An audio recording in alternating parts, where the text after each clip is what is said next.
usajabulile usasemnanzi. Hayi Nkosi yami. Kunalenye ingoma ithi ngimbonile Jesu. Futhi ngiyamazi Jesu. Yena wenza okuhle kodwa. Ngimbonile Jesu. Futhi ngiyamazi Jesu. Yena wenza okuhle kodwa. Hayi kodwa mabisela, kodwa mabisela Nkosi yami. Kodwa mabisela. Hayi Nkosi yami.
Yes, Lord. Indoda enkulu siyazicedwe the Christ ambassadors. I'm here to introduce to you the man. Hayi madoda. Sihle mathunjwa.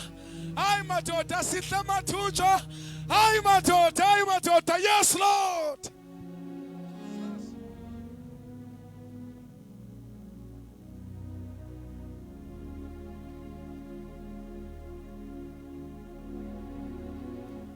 Siyabingelela bazalwane egameni lika Jesu Kristu waseNazaretha. Ndakamathunjwa losikadumisa nje kancane ngoba indaba isebuhlungweni, indaba isekhaya ingawe wena osibukele ekhaya. Siyathandaza uNkulunkulu wasezulwini asiphathele wena kahle, akugcine kahle, ikhoronise nje. Simile sithi nje lobo buhlungu uJesu abuve eCalvary yibo esime ngabo namhlanje. Siphakamise izandla zonke, siphakamisele phezulu, siphakamisele kuye umdala wensuku. Sambe mabizela nendehlele emphefumulweni wami. Sisho nje sidumise nabazalwane. Sibiyelele ekhaya. Sithi wakhazimula uJesu. Oh laman. Mhla elenga eCalvary wathi kuphele kufesiwe Baba siyabonga. Wakhazimula impela uJesu mhla elenga eCalvary. uJesu wathi kuphelele, uJesu wathi kufesiwe Baba siyabonga. Sambe baba wakhazimula uJesu wamabandla mhla elenga eCalvary. uJesu wathi kuphelele impela sekufesiwe mhlaba Baba siyabonga.